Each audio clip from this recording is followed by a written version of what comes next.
조용히 신앙생활하는 분들이 많이 있습니다. 교회 다니기는 하지만 조용히 다니고 싶어 합니다. 주일에 예배 와서 예배를 드리는 것 이상 생각하지를 않습니다. 함께 사역을 감당하자고 한 걸음 다가가면 한 걸음 뒤로 물러섭니다. 함께 신앙생활 더불어 함께 하자고 더 가까이 다가가면 문을 닫고 열어주지 않습니다. 어떤 경우는 귀찮다고 교회를 떠나는 경우도 있습니다. 그분들이 신앙생활할 때 나름대로 혼자 그냥 편안하게 하고 싶은 마음들이 있는 것 같습니다. 그래서 조용히 그냥 예배 드리고 조용히 나 신앙생활 하겠다 라고 말씀하십니다. 대화를 나누면 믿음이 없는 건 아닙니다.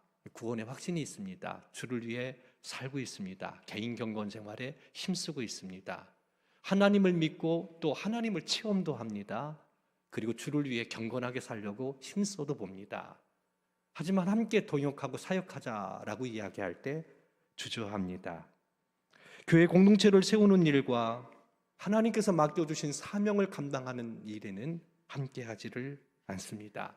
그냥 조용히 신앙생활하고 싶어 합니다. 주님과 교제하면서 깊은 교제를 나누면서 지금 이대로 그대로 믿음 생활하고 싶다라고 이야기를 합니다. 바른 신앙이 아닙니다. 신앙생활하고 있긴 하지만 바른 신앙이라고 이야기할 수 없습니다. 그 이유는 주님께서 우리를 부르실 때는 사명자로 불러주셨기 때문에 그렇습니다. 우리 모두는 예수 그리스도를 믿음으로 구원받았습니다. 하나님의 언약 백성이 됐습니다. 언약 백성이라는 것, 구원받았다라는 것, 그 이면에 또 뭘 의미하느냐? 사명자로 세움을 받았다라는 것을 의미합니다. 사명자로 부름받은 것이 구원받은 것이다라고 말할 수 있습니다. 하지만 여러 가지 이유로 인해서 사명을 감당하고 싶지 않습니다. 교회에 더 깊숙이 들어가려고 하지 않습니다. 사역에 함께 하지 않습니다. 이유를 들어보면 나름대로 이유가 있습니다. 그럴 만한 이유가 됩니다. 받은 상처가 많고 또 이런저런 여러 가지 삶의 무거운 짐들, 틀어진 관계로 인한 아픔들, 나름대로 여러 가지 이유가 있기 때문에 그냥 조용히 혼자 신앙생활하고 싶어 합니다. 모세도 혼자 있고 싶었습니다. 하나님께서 모세에게 나타나셔서 혼자 있는 모세에게 말씀하시기를 너 가라. 이제 애굽으로 가라. 애굽으로 가서 고통받고 있는 내 백성을 구원하라. 바로의 손에서 건져내라 라고 이야기했을 때 모세는 하나님의 말씀에 순종하지 않았습니다. 거부합니다. 지금 편안하게 살고 있습니다. 가정을 이루고 있고 양을 치는 일이지만 그래도 보람이 있습니다.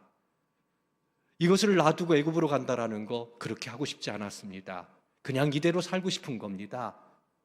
나름대로 의미가 있다라고 생각을 한 겁니다. 하나님께서 가라고 했지만 그래서 모세는 가지를 않았습니다. 지금 하고 있는 일들이 소중하기 때문에 하나님께서 말씀하셨지만 명령하시지만 그 명령을 따르고 싶지 않았던 겁니다. 거기다가 애굽 땅이 어떤 땅입니까? 40년 전에 모세가 애굽 사람을 죽인 땅 아닙니까? 살인자가 돼서 도망 나왔단 말이지. 그런데 다시 그 애굽으로 돌아가라? 애굽으로 돌아가고 싶은 마음이 없습니다. 왜냐하면 바로가 두려웠습니다. 다시 가고 싶지 않은 땅이기도 합니다. 거기에다가 하나님께서는 애굽 바로의 손에서 이스라엘을 구원하라고 말씀하십니다. 바로가 누굽니까? 강력한 군사력을 가지고 나라를 통치하고 있는, 억압하고 있는 그런 사람 아닙니까? 어떻게 그 바로의 손에서 이스라엘 백성들을 구원할 수 있겠습니까? 어떻게 바로 그와 맞대어 싸워서 이스라엘 백성들을 그 손에서 구원할 수 있겠습니까? 모세는 가지고 있는 게 없습니다. 힘도 없습니다. 자금도 없습니다. 도와줄 사람도 없습니다. 그저 양치는 그런 존재입니다. 그에 반하여 바로는 강력합니다. 막강합니다. 넘을 수 없는 산이었습니다. 모세는 자신의 처지를 잘 알고 있었기 때문에 도저히 애굽으로 갈 수 없다라고, 지금 이대로가 좋다고, 혼자 있고 싶다고, 하나님과 함께 있으면서 그냥 주어진 일들 이 일에만 내가 관심 갖고 살고 싶다고, 애굽으로 가고 싶지 않다고, 두렵다고, 힘들다고, 바로의 손에서 이스라엘을 구원할 수 없다라고 그런 생각을 했던 겁니다. 그래서 모세는 하나님께 이렇게 말합니다. 내가 누구이기에 바로에게로 가며 이스라엘 자손을 애굽에서 인도하여 내리까? 내가 누굽니까? 아시잖아요. 힘없는 거, 아무것도 아니라는 거, 그만한 능력이 안 된다라는 거. 내가 어떻게 갑니까? 어떻게 이스라엘을 구원할 수 있겠습니까? 이렇게 하나님께 따지듯 묻습니다. 완강하게 거부합니다. 하나님의 부르심을 거부한 겁니다. 근데 하나님께서 아니다. 이제 가라. 이제 가라. 이제는 가야 될 때다. 내가 너와 함께 할 거다. 내가 너와 함께 할 거다. 내가 함께 할 거니까 너 약하지만 바로가 강력해 보이지만 내가 너와 함께 할 거니까 이제 가라는 거예요. 가서 내 백성을 구원하라는 겁니다. 하나님이 우리와 함께 하신다라는 것을 믿음으로 고백합니다. 그런데 때로 그것이 생각 속에 갇혀있는 하나님으로만 생각하는 경우가 많습니다. 하나님이 함께 하시지, 그래, 그 이상의 어떤 의미를 부여하진 못합니다. 모세도 그랬습니다. 가라고 말씀하시지만, 하나님께서 함께 하신다고 말씀하시지만 막연합니다. 막연합니다. 하나님께서 말씀하신 대로 애굽 땅에서 이스라엘을 구원할 수 있는 확률이 없습니다. 구원할 수가 없습니다. 이건 말이 안 되는 겁니다. 함께 하신다고요? 그건 그냥 말이고 막연하게 느껴지는 거예요. 도저히 이것을 받을 수가 없는 겁니다. 모세가 갈 수 없다라고 얘기합니다. 간다 하더라도 이스라엘 백성들이 나를 지도자로 생각하겠느냐? 하나님께서 보냈다고 이야기할 때 네가 믿는 하나님은 누구냐? 이렇게 물으면 무슨 말을 하겠습니까? 라고 또 변명을 하면서 가지 못하겠다라고 이야기를 합니다. 충분히 이해가 됩니다. 40년 만에 돌아온 모세가 이스라엘 백성들 앞에 나를 따르라 이야기할 때 누가 따르겠습니까? 그 지도자로 누가 모세를 인정하겠습니까? 인간적인 생각으로는 그 인정하고 따를 수 있는 사람들은 없겠지요. 그것도 사람 죽인 사람인데, 사람 죽이고 도망갔다 돌아와서 나를 따르라고 얘기할 때 듣겠느냐는 얘기예요. 모세가 그렇게 말하겠지. 나오고 싶지 않았는데 하나님께서 보내셨다고. 근데 그 하나님이 누구냐? 네가 믿는 하나님이 누구냐? 이렇게 묻는다면 뭐라고 대답하겠느냐는 얘기예요. 사람들이 나를 받아주겠느냐는 얘기예요. 그때 하나님께서 나는 스스로 있는 자다 말씀하면서 안 가겠다, 못 가겠다, 할 수 없다 얘기하는 모세를 계속해서 하나님께서 강권하십니다. 가자, 가라, 이제 가라. 가서 내 백성 구원하라고 말씀하고 있는 것을 볼 수 있습니다. 왜 그토록 하나님께서는 모세를 보내려고 하셨을까? 이거 한번 우리가 생각해 봐야 됩니다. 거듭거듭 가지 않는다라고 얘기하니까 하나님께서 증거를 보여주셔요. 어떤 표적을 보여주시느냐면 지팡이를 던지라는 겁니다. 지팡이를 던졌더니 지팡이가 뱀이 됐습니다. 그 지팡이는 모세가 양을 치던 지팡이였습니다. 여기 한 가지 점검이 우리가 생각해야 될 거 있습니다. 하나님은 사람이 아니십니다. 하나님은 사람이 아니시기 때문에 뭐든지 하실 수 있습니다. 이것을 먼저 그려야 됩니다. 우리가 흔히 생각하기에 지팡이가 어떻게 뱀이 돼? 있을 수 없는 일, 이건 사람의 생각입니다. 그런데 하나님은 하실 수 있습니다. 하나님의 명령대로 지팡이를 딱 던지니까 이 지팡이가 뱀이 되는 겁니다. 화들짝 놀라서 도망가는 모세에게 하나님이 그 뱀의 꼬리를 잡으라고 이야기합니다. 모세가 하나님의 말씀대로 뱀의 꼬리를 잡으니 무척 두려웠을 겁니다. 근데 그 꼬리를 잡을 때 그 뱀이 지팡이가 됩니다. 애굽 사람들이 섬기는 신 중에 하나가 독사를 신으로 섬겼다고 합니다. 그래서 이스라엘 백성들이 애굽 땅에 살며 살아갈 때 그 우상인 그 독사, 그 뱀에 대한 그 두려운 마음이 있었을 겁니다. 근데 모세가 그 뱀의 꼬리를 잡았을 때 그게 또 지팡이가 된 겁니다. 뭘 말하는 겁니까? 하나님께서 함께 하셔서 능력을 행하시겠다라는 겁니다. 말씀하신 대로 하나님의 능력으로 이스라엘을 애굽 땅에서 구원하시겠다라는 겁니다. 그래서 지팡이가 뱀이 되었던 지팡이가 다시 지팡이가 되어지는 그런 표적을 보여주십니다. 또 한 가지는 모세의 손을 품에 넣으라고 합니다. 넣었다가 빼보니까 나병이 걸린 겁니다. 당시 나병은 아주 못 쓸 병입니다. 나병을 고칠 수가 없었습니다. 나병에 걸린 사람은 죽을 수밖에 없다라고 사람들은 생각했습니다. 그렇기 때문에 나병 걸린 사람을 하나님께 저주받은 것으로 생각을 했습니다. 근데 나병에 걸렸던 손을 다시 품속에 넣었다 빼보니까 생살이 됩니다. 나병이 깨끗하게 고침받은 겁니다. 하나님의 능력으로 나병이 생겼다가 나병이 치유되는 것, 하나님께서 고치시겠다라는 것이, 하나님은 치유의 하나님이 되신다라는 겁니다. 온갖 병을 고칠 수 있는 하나님, 그 능력이 하나님께서 이스라엘과 함께 하시고 구원하시겠다라는 것을 증표로 보여주신 겁니다.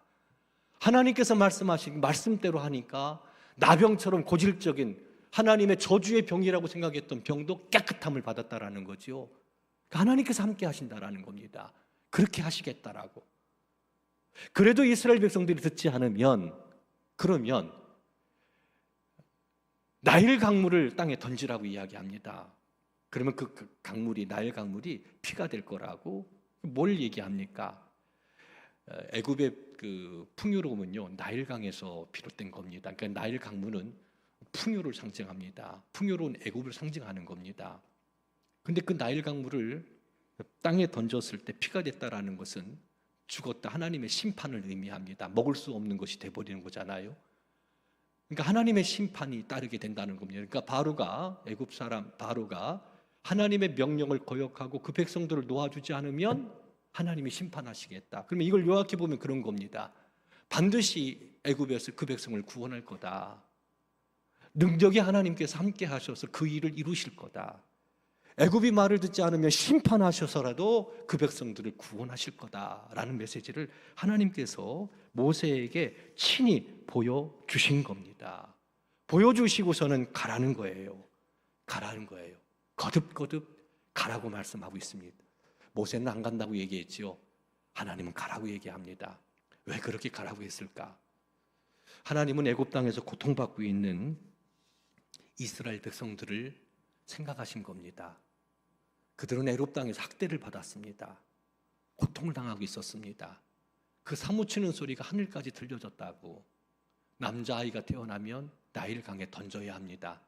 그 부모의 마음이 어떻겠습니까?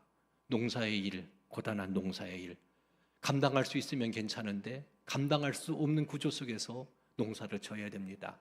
건축을 세우는 거, 이것도 힘들고 어렵습니다. 버겁습니다. 고통을 받습니다. 거기에다가 바로가 작정하고 핍박합니다. 견딜 수가 없는 겁니다. 하나님께서는 애굽 땅에서 고통받고 있는 그 백성들의 그 처절하고 아픈 것들을 보신 겁니다. 그들을 구원해서 새날을 주시기를 원했고, 땅 한 평 없는 그들에게 새로운 땅, 젖과 꿀이 흐르는 땅을 주셔서 평안하게 살기를 원했고, 그들을 통해서 새로운 일들을 이루기를 원했던 겁니다. 그래서 애굽 땅에서 구원하시겠다라고 거듭거듭 모세를 부르셨던 것들을 볼 수 있습니다. 하지만 모세는 하나님의 능력을 보면서 하나님 아버지의 마음이 어떤 것인 줄 알면서도 가지 않겠다라고 이야기합니다. 이번에는 이렇게 얘기합니다. 나는 입이 뻣뻣합니다. 나는 혀가 둔합니다. 말을 할 줄 모릅니다. 바로 앞에 서야 될 것이고 이스라엘 백성들 앞에 서서 하나님의 말씀을 전해야 될 텐데 나는 입이 뻣뻣하고 혀가 둔해서 말을 잘 못합니다. 내가 어떻게 갈 수 있겠습니까? 라고 또 얘기합니다. 또 거부하는 겁니다. 능력을 받습니다. 하나님께서 함께 하신다라는 약속을 받았습니다. 기적을 체험했습니다. 그럼에도 불구하고 모세는 못 간다, 안 간다라고 이야기합니다. 말을 못한다니 하나님께서 또 뭐라고 말씀하십니까? 네 형 아론이 말 잘하는 건 내가 알고 있다. 아론에게 말을 주어서 그가 나의 말을 전하게 할 거다. 걱정하지 말고 그냥 가라는 거예요. 네가 가라는 거예요. 네가 가면 네가 하나님처럼 될 거다. 왜? 하나님의 말씀을 전하는 거니까 아론이 도와줄 거다. 도와줄 사람이 있다. 걱정하지 말고 가라고 계속 이야기합니다. 그때 모세가 아주 유명한 말을 하죠. 하나님, 보낼 만한 사람을 보내세요. 난 못 갑니다. 난 못 갑니다. 이제 가라고 얘기하는데 최종적으로 그 많은 것들을 보고 들었음에도 불구하고 모세는 보낼 만한 사람을 보내라고, 나는 아니라고, 그 일에 적합하지 않다라고 그렇게 말하고 있는 것을 볼 수 있습니다. 모세가 조금이라도 하나님 마음을 알았다면, 교회를 향한 하나님의 마음을 우리가 알 수만 있다면 고통받고 있는 이들의 마음을, 그들을 바라보는 하나님의 마음을 우리가 조금이라도 느낄 수만 있다면 모세처럼 말할 수 있을까? 어떻습니까? 모세는 하나님의 마음을 헤아리지를 못했습니다. 고통받고 있는 그 동족 이스라엘, 한 동족이잖아요. 한 동포잖아요. 그들이 애굽 땅에서 어떤 어려움을 겪고 있는지 우리 장로님 오늘 기도하셨는데 38선 이북에서 신앙생활을 하고 있는 우리 같은 형제자매 그리스도인들이 얼마나 큰 고통을 당하고 있습니까? 얼마나 큰 핍박을 당하고 있습니까? 근데 우리는 잊고 살 때가 많거든요. 우린 편안하니까. 근데 그들이 겪고 있는 그 말로 표현할 수 없는 아픔과 고통을 조금이라도 우리가 느낄 수 있다면, 하나님께서 가라고 말씀하셨을 때 그 마음, 하나님의 마음을 헤아리고 고통받고 있는 이들의 그 처지를 생각한다면, 모세는 아니요, 나 가고 싶지 않아요. 그냥 이대로 편안하게 신앙생활 할 수 있잖아요. 가정을 세우고 일터에서 양 키우고 그래도 만족스러운 삶을 살고 있으니까 나 이대로 그냥 살게요. 모세는 그렇게 이야기했던 겁니다. 그래서 주님의 부르심을 거부하는 겁니다. 조용히 신앙생활 하고 싶은 겁니다. 그런 신앙생활은 바른 신앙이 아닙니다. 교회는 일꾼이 필요합니다. 왜 일꾼이 필요합니까? 하나님께서 맡겨주신 사명이 있기 때문에 그렇습니다. 맡겨주신 사명이 있기 때문에 그 사명을 감당할 일꾼들이 필요한 겁니다. 교회를 통해서 영혼이 구원됩니다. 지금도 구원의 역사가 일어납니다. 교회를 통해서, 이 예배를 통해서 누군가는 상처받은 마음에 위로를 받고 절망적인 마음에 새 소망을 갖고 힘을 내어 한번 살아보겠다 결단하는 그런 분들이 계십니다. 마음의 상처를 치유하는 것이 교회입니다. 열방을 보고 복음을 전하는 것이 교회입니다. 낯선 땅, 누구도 가지 않는 땅에 선교사를 파송하는 것이 교회입니다. 그렇게 선교사님들을 파송하면 바로 그곳에 하나님의 교회가 세워지고 예수 믿는 사람들이 주님과 그 선교사님들과 함께 신앙생활하는 놀라운 역사를 보게 됩니다. 지금도 선교 현장에서 그와 같은 일을 하는데 그 선교의 핵심이 바로 교회입니다. 교회가 선교사님을 파송하니까 그런 역사가 일어나는 겁니다. 우리 교회 100년 됐습니다. 또 100년을 꿈꾸면서 100년 성전을 지었습니다. 우리 다음 세대를 세워서 우리를 이어서 그 바톤을 이어 주께서 맡겨주신 사명을 감당해야 되기 때문에 다음 세대를 키워야 되는 그런 일꾼들이 필요하다는 겁니다. 예수님께서 친히 본을 보여주셨던 것처럼 하나님의 말씀을 잘 가르치고 구원 얻는 복음의 소식을 전파하고 모든 약한 것과 병든 것을 고치는 위대한 사명, 그것을 통해서 이 땅에 하나님 나라가 오게 하는 것, 이것을 위해서 교회를 세우셨고 주님께서 우리 교회로 우리를 불러주셨습니다. 교회는 해야 될 일들이 참 많습니다. 그렇기 때문에 일꾼이 필요합니다. 일꾼이 필요합니다. 하나님께서 맡겨주신 사명을 감당하기 위해서 일꾼으로 주님께서 우리를 불러주셨다라는 거, 이것을 믿으시기를 주님의 이름으로 축원합니다. 우리는 일꾼입니다. 예수 그리스도를 믿으면 그리스도의 몸의 지체라고 이야기합니다. 교회는 지체들이 서로 연결되어서 세워진 겁니다. 어떤 지체도 소용없는 것이 없습니다. 다 유익하게 유용하기 때문에 한 지체로 있는 겁니다. 한 지체가 돼서 교회를 세워나가는 겁니다. 그렇다면 어떻게 해야 됩니까? 지체로서의 사명을 감당해야 됩니다. 손은 손대로, 발은 발대로. 맡겨주신 일들을 감당해야만 그리스도의 몸이 세워지는 겁니다. 잊지 마십시오. 모든 그리스도인들은 지체로 부르셨다라는 거, 우리는 지체가 돼서 그리스도의 몸을 세우고 있다라는 거, 거기에 일꾼이라는 거. 교회 안에는 충성스러운 일꾼과 게으른 일꾼이 있을 뿐입니다. 전부 다 우리는 일꾼입니다. 우리 한번 따라합시다. 우리는 하나님의 일꾼입니다. 믿습니까? 충성스러운 일꾼이십니까? 게으른 일꾼이십니까? 할렐루야. 그런데 우리는 저를 포함해서 조용히 신앙생활하고 싶어 합니다. 열정적으로 맡겨주신 일을 위해서 혼신의 힘을 다해서 하기보다는 이유가 있죠. 이런저런 여러 가지 이유가 있습니다. 그래서 뒤로 미룹니다. 그건 내 몫이 아니라고. 주님의 부르심을 못내 안 들은 척 뒤로 물러나 있는 그런 모습들을 보게 됩니다. 엘리야가 사역을 감당하다가 너무 힘들었습니다. 탈진했습니다. 번아웃 되어서 로덴나무 아래 누워서 하나님 이제 나를 데려가 주십시오. 죽여주십시오라고 고백합니다. 근데 하나님께서는 그 엘리야에게 먹을 것을 주시고 어루만져 주시면서 이렇게 말씀하셨어요. 엘리야야, 네가 해야 될 일이 아직 남았다. 아직 가야 될 길이 남았다. 탈진됐다라는 것을 오늘날로 돌려 얘기한다면 우울증으로 표현할 수도 있을 겁니다. 아무것도 하고 싶지 않은 거예요. 엘리야의 모습을 보면서 사명을 맡은 사람, 하나님의 일꾼은 아플 수도 없다라는 생각을 해보게 됩니다. 아플 수도 없는 겁니다. 그리고 뒤돌아보니까 정말 34년 동안 사역을 감당하면서 몸이 아파서 한 번 있네요.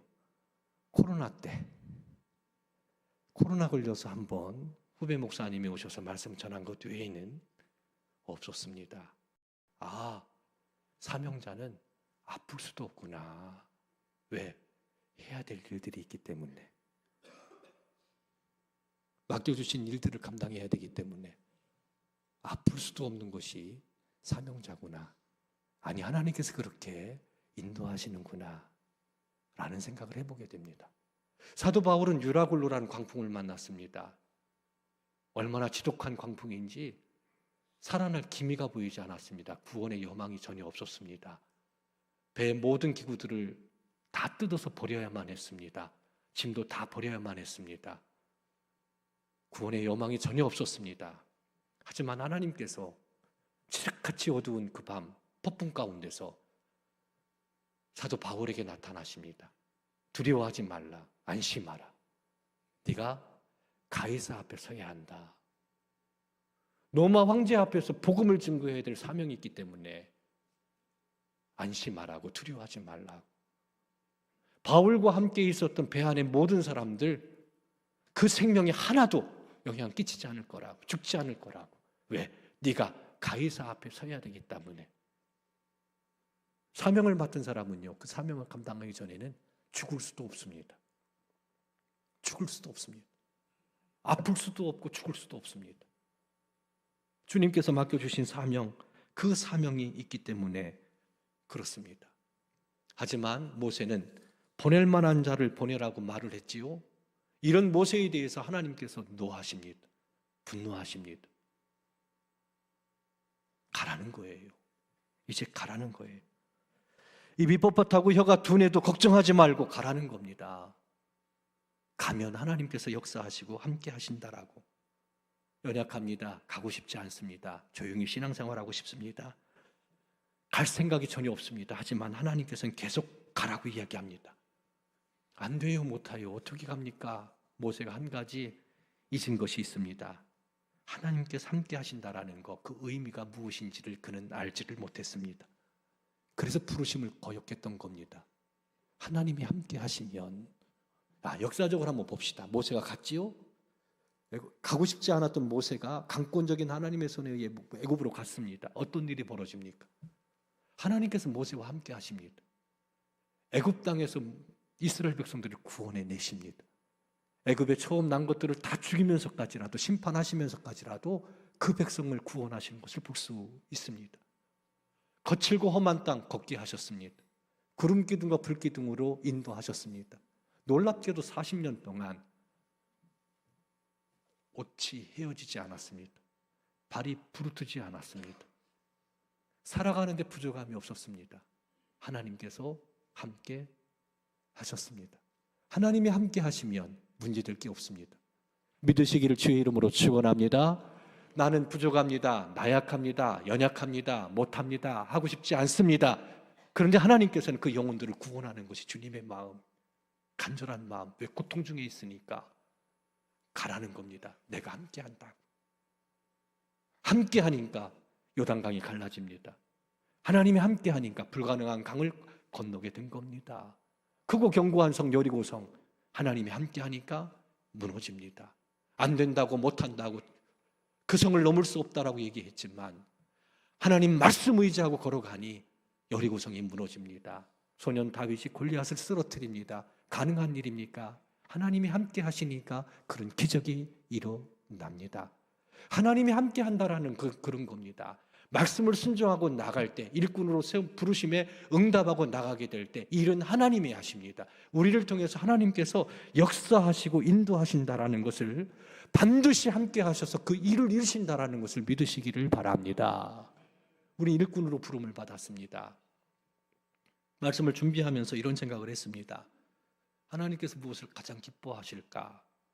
지난주 설교한 거 한 알의 밀, 한 알의 밀이 땅에 떨어져 죽으면 많은 열매를 맺는다고 했는데, 예수님께서 맺은 열매, 많은 열매는 뭔가? 영혼 구원입니다. 우리가 여러 가지 일들로 인해서 바쁘게 살면서 때로는 이것을, 아주 중요한 것을 놓칠 때가 있거든요. 아마 교회가 많은 일들이 있죠. 그런데 핵심적인 사역이 뭡니까? 뭐에 우리는 초점을 맞춰야 됩니까? 영혼 구원입니다. 영혼 구원을 위해서 예수님 십자가에 달려 죽으셨습니다. 그런데 어느 순간인가 우리는 여러 가지 일들을 하면서 그 핵심적인 이 사역을 놓치는 경우들이 많아요. 영혼 구원이라는 것, 전도하는 것을 뒤로 밀어놓는 경우들이 많이 있다라는 겁니다. 뭔가 크게 잘못된 겁니다. 교회를 세운 것도, 우리를 부르신 것도 영혼을 구원하기 위함이라는 겁니다. 교회에 수많은 많은 일들이 있지만 영혼 구원을 잃어버리면 아무것도 아닌 겁니다. 대단히 중요한 부분들, 그래, 그렇다면 우리도 영혼 구원을 위해서 힘써야 되겠구나. 직분자 오늘 헌신 예배를 드리는데, 오늘 2025년도 우리가 어디에 관심을 갖고 삶의 목적을 걸고 그렇게 살아야 될까? 왜 하나님께서 우리를 불러주셨을까? 부르심을 통해서 이루고자 하시는 것이 무엇일까? 영혼 구원이라는 거죠. 영혼 구원. 그래서 한 사람이 한 사람을 좀 정해놓고 1년 동안, 3월 달에 전도 축제가 있긴 합니다. 전도 축제 때 전도 대상자들, 우리 전도 복음을 전하기 위해서 쓰지만, 오늘 직원 헌신 예배를 드리면서 내 주변에 가장 소중한 분, 그러나 교회 다니지 않고 예수 믿지 않는 사람 한 사람을 선정하고 그 사람을 1년 동안 가슴에 품고, 그 사람을 가슴에 품고 사랑으로 섬기면서 기도하면서 전도하자. 한 사람이 한 사람 그렇게 전도해서 하나님의 기쁨이 되고 영광을 돌릴 수 있는, 이것이 진정한 헌신이 아닌가라는 생각을 하게 됐습니다. 오늘 주부에다가 VIP, 나의 VIP, 그렇게 이제 이름 적는 곳이 있는데, 우리 성도 여러분들이 한 분도 빠짐없이 이 일에 참여를 해주셔서 하나님께서 부르심의 그 부름에 응답해서 함께 하심을 믿고 영혼을 품고 기도하면서 전도하는 일에 협력해 주시고 헌신하시기를 주님의 이름으로 축원합니다. 사랑하는 성도 여러분, 말씀을 정리합니다. 예수 그리스도 안에서는 구원받았습니다. 이제 하나님 그리스도의 몸을 이루고 있는 지체가 됐습니다. 여기 주님께서 말씀합니다. 이제 가라고, 내가 함께 할 거라고, 좀 맡겨주신 사명을 감당하라는 겁니다. 주님의 일꾼이라는 것 기억하시고 충성을 다해서 가정도 일터도 교회도 건강하게 세워 올릴 뿐만 아니라 거기 한 걸음 더 나아가 한 영혼을 품고 기도하고 전도하고, 그렇게 해서 주님의 이름을 높일 수 있는 우리 한 해가 되기를 주님의 이름으로 소망합니다.